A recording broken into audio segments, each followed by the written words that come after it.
What was the result of this beef? What was the end of it? What we can learn from it? What's up, y'all? So I just want to address things as they come.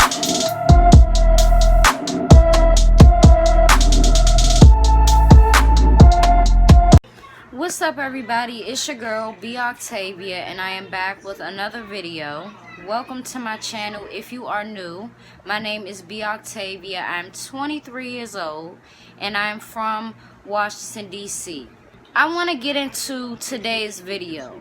So this week has kind of been a Vaughn week.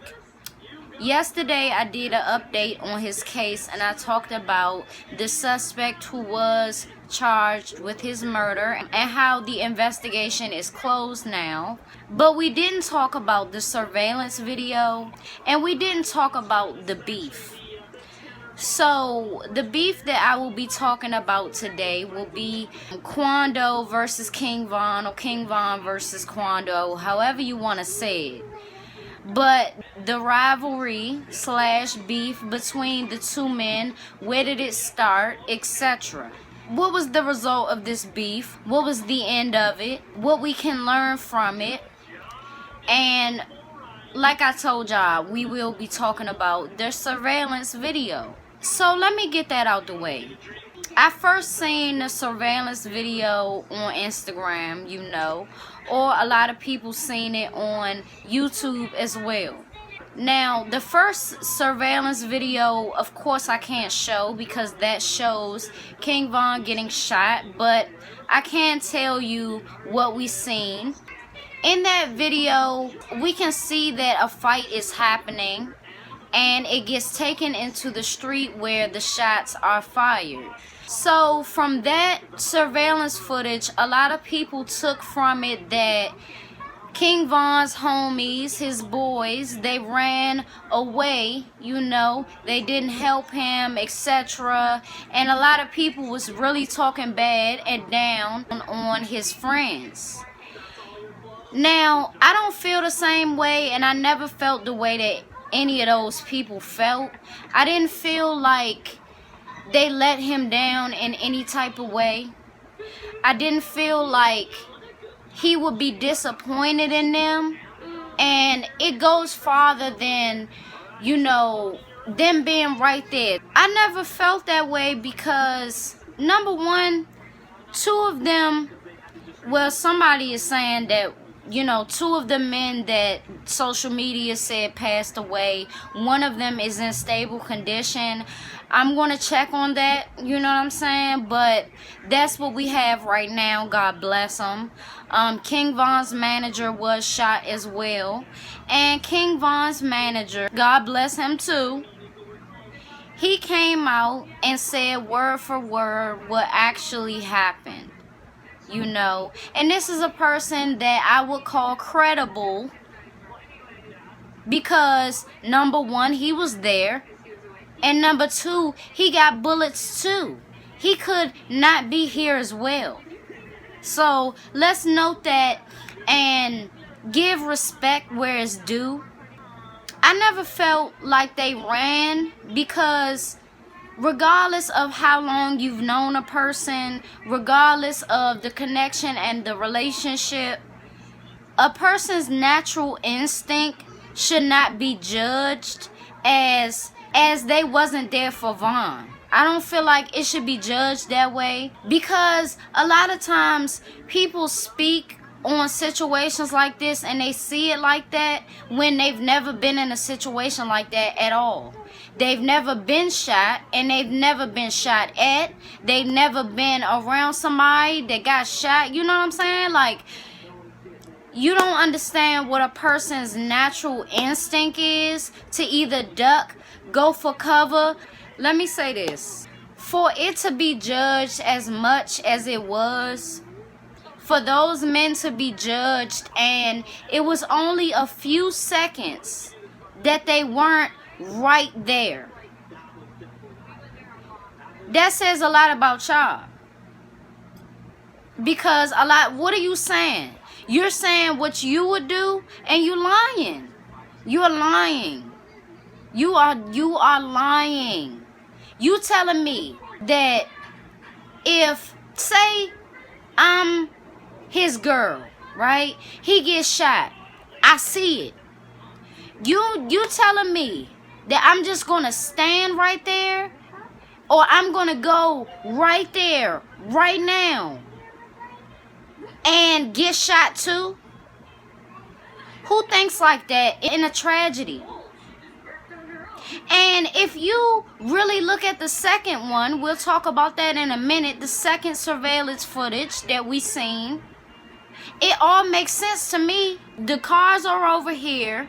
It poured into the street. This is the street where King Von and Quando were tussling, okay? Shots still ringing off. And the car where King Von came from goes this way around the back, right? Go around my afro and comes up. And all of them help him in. Now, I did want to say this about that. I know that they was trying to help him. You know, I know that they was in shock. But I really think that that sped up time. Them pulling on him and tugging and all of that. You can't do that.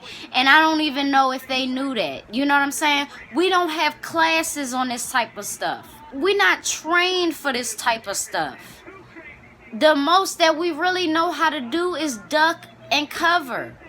Like, we don't even know to put pressure on the wounds. You gotta have somebody around for that.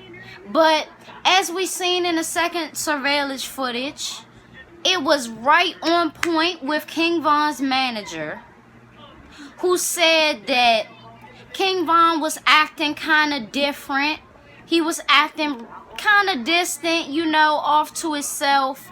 And a friend of his that was with them, because they was in a lot of cars, a friend of his came to the car and told him old boy Quando was there. So none of King Von's entourage knew what was going on aside from that dude and King Von. You gotta let more people know. I think that the second footage had to come out, and I appreciate it because it's a prime example of how we shouldn't handle situations and why. The second surveillance footage showed King Von coming out of the car quickly, you know, at a speed, and it looked like he was going to go into the venue, but it also to me looked like he was looking for somebody. And when he locked eyes on Quando, he immediately changed direction and just started fighting. It was no conversation or anything. It made me upset to see, because as a boss, you know, as a rising artist, you got to set a certain standard, and it's not at all what you think. Set a standard that you can be talked to. Set a standard that you do want to dialogue. Set that standard, because if we just keep going out and keep trying to have these fights and not know who's with who, it's going to be everybody's last day. You know, everybody is going to have their last day, but why are we speeding it up? That shooting, them shots ringing out, happened in a matter of seconds after fist was flying and Von was connecting. Von was connecting. Let me say this too. People was talking about all of the other niggas that jumped into it, and you know, the shooter being in the right for what he did. I don't think so. You know, what's wrong with a brawl? I mean, not what's wrong with it in that sense, but if you see your friend getting beat up, your automatic response should not be to air it out. It should be to go fight with your brother. Go fight with your friend. That should be your instinct, but I know that in my generation, people not scared to fight, but they scared to lose. And especially in front of a crowd, They scared to get embarrassed. So they rather look like the ultimate street nigga and air it out and don't give a fuck who around. I don't think he was in the right. It's not right to see a fight and automatically just start spraying bullets, you know, to kill people that they wasn't gonna kill Quando, you know. It is possible for you to get an extreme concussion, a severe concussion from a brawl. It's possible for a brawl to be fatal, but only if the intent is there.